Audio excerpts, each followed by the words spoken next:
सरपंच तुमचं नाव सांगा. दत्ता रामराव मुंडे, राहणार खडगाव, तालुका जिल्हा परभणी. बरं, आता आज दिनांक आहे 13 एप्रिल 2026. या ठिकाणी आपल्या ऊसामध्ये आपला किती एकर ऊस आहे?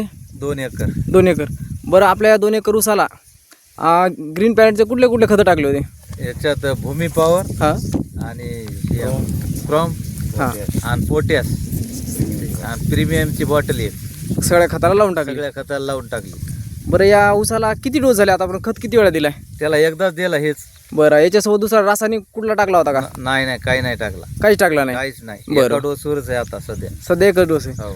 आता हे खत टाकून किती दिवस झाले? याला तरी 25 दिवस झाले. 25 दिवस झाले. हो. बरं, हे टाकल्यानंतर तुम्हाला काय फरक वाटला का याचा? हा, फरक वाटला याचा. काय फरक वाटला? ऊस पहिले लय पिवळा होऊ लागला, आता हिरवागार झालाय हां आणि वाढ बी झाली, फुटवी आलीत. बरं बरं. पान फुटवे. आता फुटवे जर खाली बघितलं, दाखव बरं कसे आहेत. अरे जे फुटवे आहेत, अरे फुटव्याची जाडी वगैरे जास्त आहे. बरं बरं. बरं, असं एका ठिकाणी का सगळीकडे सारखं आहे? नाही सगळीकडे सारखं आहे.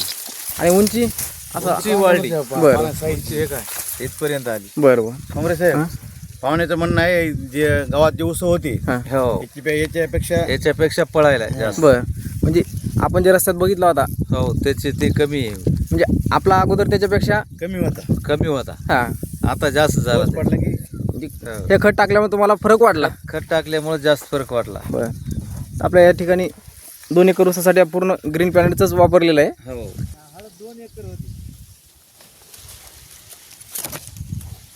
आता फुटव्याची संख्या किती आहे एका ठिकाणी?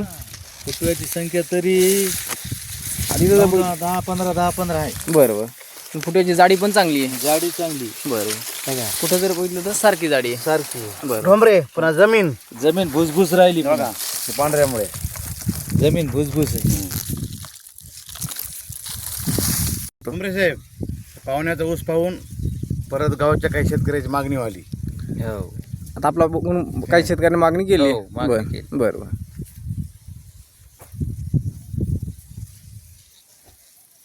बरं, या उपरांत तुम्ही समाधानी आहेत? हो.